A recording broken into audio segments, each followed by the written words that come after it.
Aujourd'hui, 6 octobre 2024, c'est le 4e anniversaire du décodeur de la communication. Et oui, le temps passe vite, et à l'époque, nous sortions à peine du Covid pour très vite y retourner. Alors, quand j'écoute ce tout premier épisode que je rediffuse, vous l'avez compris pour le 4e anniversaire du décodeur, eh bien j'ai l'impression de ne pas reconnaître ma voix. C'est assez étonnant, mais j'ai l'impression de parler à 4000 à l'heure, comme si j'avais un train à prendre, alors qu'aujourd'hui, vous en conviendrez, le débit, du moins mon débit dans cette introduction, est beaucoup plus détendu du string. Je suis toujours Laurent François, fondateur et dirigeant de l'agence Maverick, et en rediffusant ce tout premier épisode avec Christophe Levaillant, conteur de management qui aujourd'hui est parti dans les affres de la politique avec Maître Macronard, vous verrez fort heureusement qu'en 4 ans, j'ai, Dieu merci, beaucoup progressé, du moins je l'espère. À vous de me dire si c'est le cas, et surtout soyez très indulgents avec moi, vous allez entendre, après un tout petit blanc, l'introduction telle quelle du tout premier épisode du décodeur, et vous verrez que je devais avoir 2 ou 3 trains à prendre. Très très bonne écoute en compagnie de Christophe Levaillant et de ce tout premier épisode du décodeur de la communication qui a déjà 4 ans, et je vous remercie d'ailleurs au passage d'en faire un véritable succès avec plus d'1 million d'écoutes. Christophe Levaillant est conteur de management, un métier assez hybride entre communication et ressources humaines.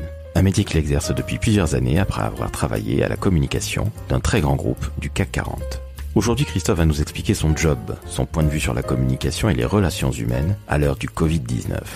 Je suis Laurent François, fondateur et dirigeant de l'agence Maverick, et j'ai aujourd'hui le plaisir de vous présenter le tout premier numéro du décodeur de la communication.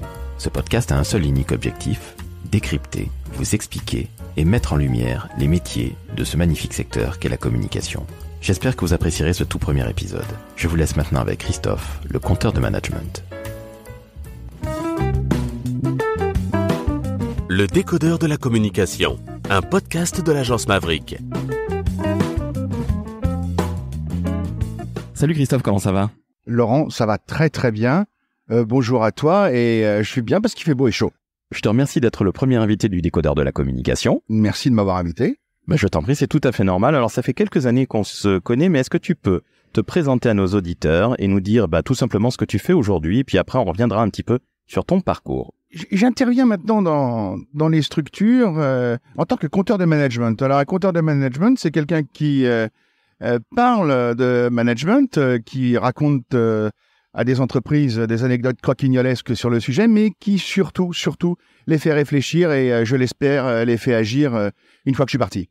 Je ne crois pas qu'il y ait beaucoup de compteurs de management. Il y a des gens qui parlent du management, mais moi, j'en parle pas parce que je l'ai vécu, je le vis, je le compte, je le raconte, et comme je viens de te le dire, j'espère le faire vivre. Ça, c'est extrêmement important. Alors, tu interviens auprès de qui ? Parce que conteur de management, si j'entends conteur, donc ça veut dire un peu publicitaire, communication, mais on va y revenir parce que tu as un vrai parcours là-dessus. Mais j'entends aussi management, ce qui veut dire DRH, entreprise, organisation. Est-ce que tu peux nous en dire un tout petit peu plus, s'il te plaît ? Mes clients potentiels, ceux qui prennent le risque de me demander d'intervenir chez eux, sont, et je les rapproche pour une fois souvent, les directions de la communication et les directions des ressources humaines. Ça me permet de faire le pont entre ces deux métiers qui souvent ne sont pas toujours les plus amis. Eh oui, parce qu'à la fois le communicant, mais il essaye de parfois de sortir la langue de bois, et les RH aiment bien un langage un peu plus policé. Donc du coup, quand j'interviens, c'est souvent sous l'impulsion des RH qui paradoxalement aiment bien prendre des risques. Et donc, les communicants sautent dessus en disant « Mais attends, ils veulent quelqu'un d'un peu d'original dans tel ou tel séminaire ou formation, je prends. » Donc, tu réussis le grand pari de réconcilier DRH et DIRCOM, c'est ça ? Je réussis à les réconcilier et ça a été, et ça restera, je pense, jusqu'à mon dernier souffle de vie professionnelle, un de mes plus grands combats. Parce que quand j'ai commencé ma vie professionnelle, il m'est arrivé d'être communicant sous la coupe d'un RH. Et donc, faire attention, vous allez trop loin, Christophe. Non, il faut pas dire ça comme ça. Non, mais attendez, l'article n'est pas bon. Non, mais vous plaisantez. Faire un micro-trottoir et interroger des ouvriers qui font le 3-8 à 3 heures du matin, mais vous n'y pensez pas. Et puis après, j'ai eu la chance de ne dépendre que de moi-même et d'un patron exceptionnel qui a été mon patron pendant près de 2 ans et qui est un patron du CAC 40. Et cet homme, il m'a dit la chose suivante, et j'espère que ceux qui écouteront ce podcast dans les métiers de la com auront cette chance et pourront faire ce que cet homme m'a dit.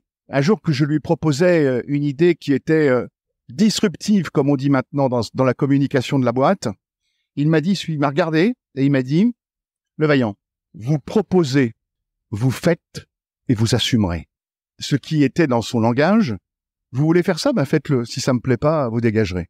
Mais il m'a laissé faire. Et ça a été une réussite. Et comme il avait en plus une image extrêmement difficile à porter, parce que ce n'était pas un ange. Alors justement, c'était qui? Tu peux le dire?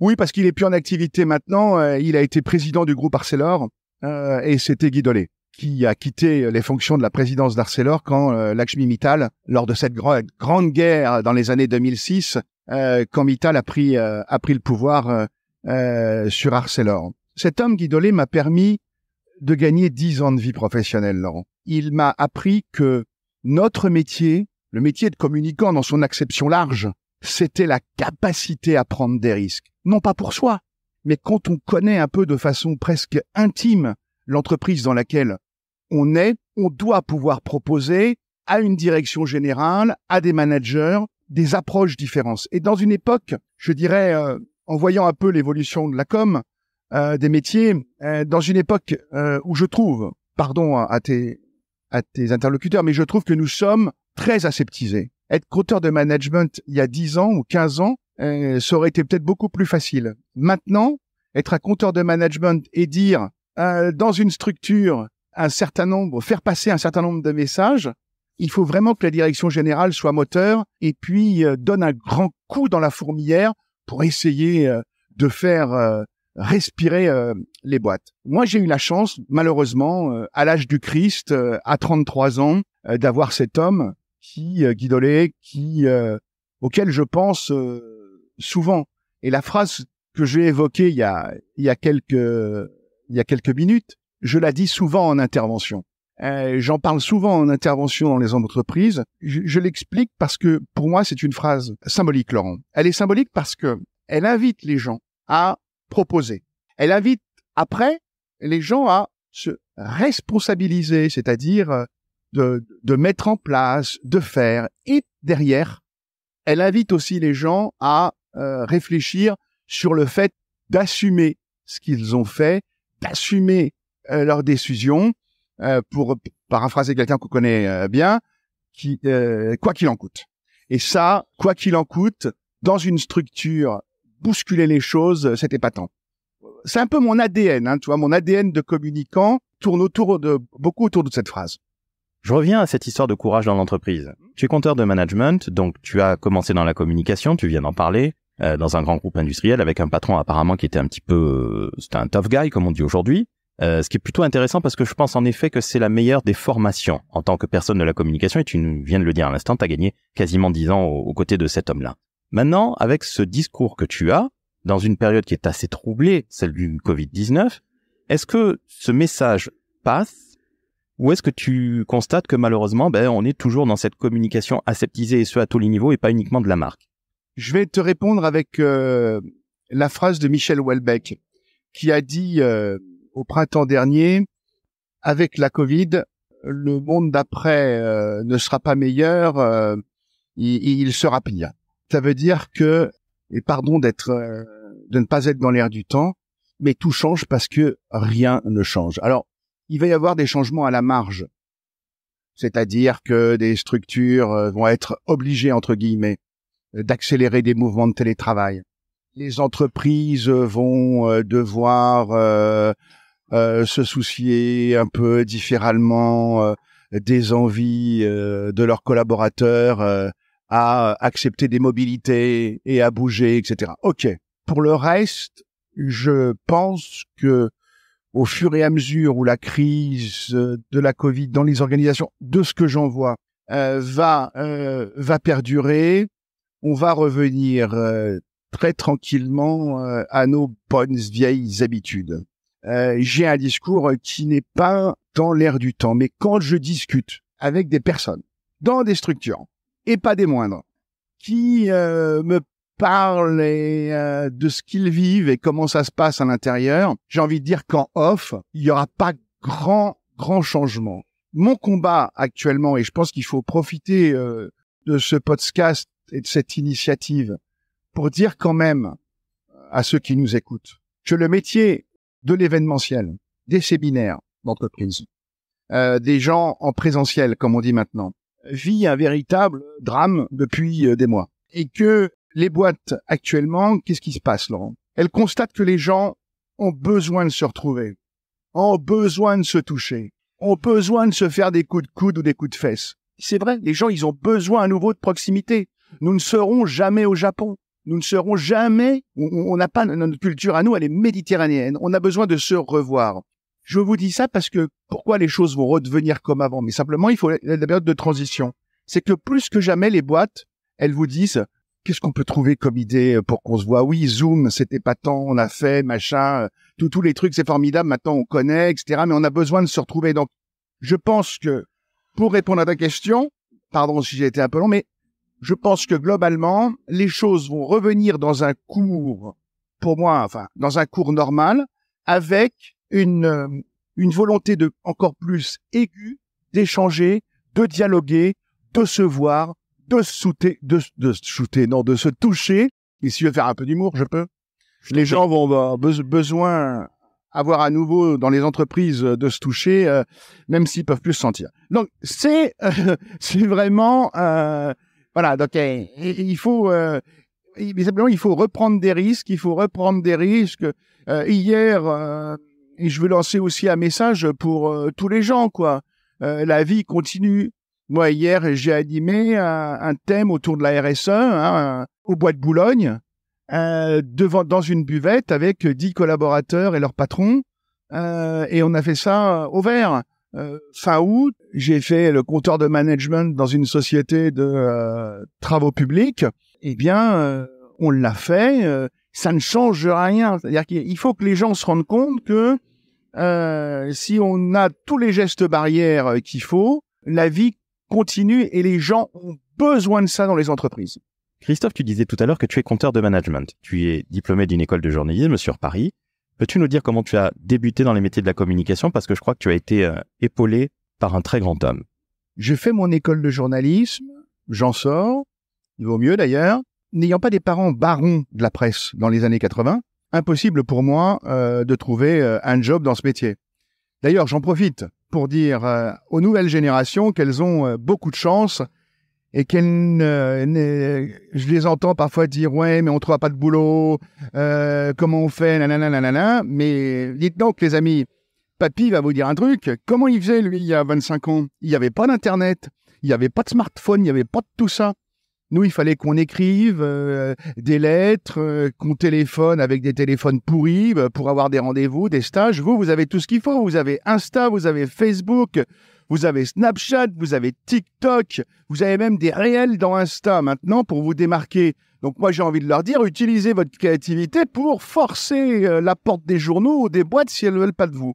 Eh bien moi, j'ai pas eu cette chance il y a 25 ans, mais j'en ai eu une autre. C'est du coup de travailler avec et d'être le secrétaire de cet homme, Jean Dutour, académicien. Pour vous, encore jeune génération, si vous écoutez Les Grosses Têtes avec Laurent Ruquier, sachez que Jean Dutour, dans les années 80, c'était le Florian Gazan de Philippe Bouvard. Il avait une notoriété que vous pouvez à peine imaginer. Et cet homme, il m'a appris le goût des mots en le voyant rédiger ses articles. En le voyant, puisqu'il travaillait pour François, il travaillait pour Match, il travaillait pour Le Figaro, il travaillait pour... En le voyant ciseler ses articles, en voyant la façon avec laquelle il construisait ses livres. Grâce à lui, j'ai découvert Je vous ai dit, Guy Dolé m'a donné 10 ans d'avance sur la com. Jean Dutour, en 2 ans, m'a donné, je le dis, pardon, c'est pas de l'immodestie, mais c'est ce que je pense pour moi, c'est que Jean m'a donné 10 à 15 ans d'avance sur la façon avec laquelle on pouvait passer des messages, raconter des histoires à travers l'importance des mots, la construction d'une phrase, tout ce qui peut donner un sens. J'ai quitté Jean parce qu'il fallait que je trouve un travail quand même. Voilà, j'avais 26, 25, 26 ans. Il fallait absolument que je trouve un boulot pour vivre. Et donc, après, je suis rentré dans une boîte et j'ai commencé ma vie professionnelle. Mais toute ma vie, toute ma vie, tout le temps, je pense à ça. Notre métier, mon métier à moi, qui est à la limite, comme tu l'as dit, Laurent, de la communication et des ressources humaines, c'est écrire et parler. Écrire pour poser les choses, écrire pour réfléchir, écrire pour structurer les messages et passer des messages. Et parler parce que notre métier, c'est la capacité aussi à entraîner, c'est la capacité à avoir un certain leadership. Quand on veut emmener les gens, quand on veut... Si les gens, tu m'aimes me suivre, disait l'autre, c'est-à-dire qu'à un moment donné, il faut que les patrons ou les patronnes, évidemment, elles aient ce charisme, cette empathie. Il faut qu'on ait envie de les suivre.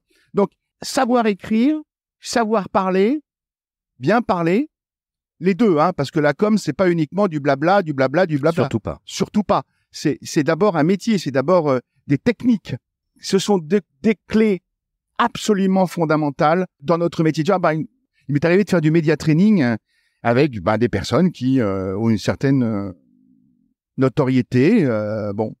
Eh bien, quand je les retrouvais avec moi alone, seul, ils redevenaient des enfants en me disant mais Christophe, je pourrais jamais dire ça, quoi.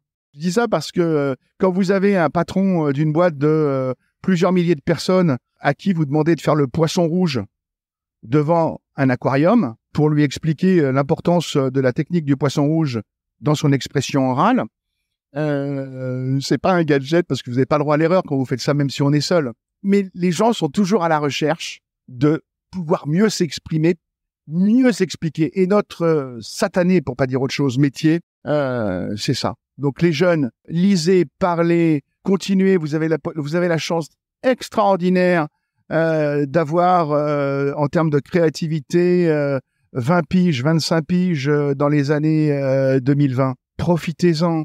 Ne voyez pas tout ce qui arrive devant comme une espèce de torpeur. C'est une chance extraordinaire. Moi, j'ai été sidéré pendant cette période de la Covid, pendant le confinement, de voir comment des gens ont été créatifs, comment des gens ont trouvé des idées, ont passé des messages qu'ils n'auraient jamais pu imaginer s'il n'y avait pas eu cette Covid avant. Donc, lisez, instruisez-vous, écrivez, parlez, et vous serez un super communicant. Eh bien, écoute, merci à toi, Christophe. C'est sur ces bons mots qu'on va se quitter. Je te dis à très bientôt. Eh bien, merci Laurent, et merci de m'avoir donné la parole pour parler de mon métier aux jeunes à qui je pense, parce que c'est vous qui aurez le pouvoir demain, donc take the power. Et puis, si on vous empêche de rentrer dans une boîte par la porte, rentrez par la fenêtre. Je te remercie, Christophe. Je dis au revoir à tout le monde et à bientôt pour un nouvel épisode du Décodeur de la communication.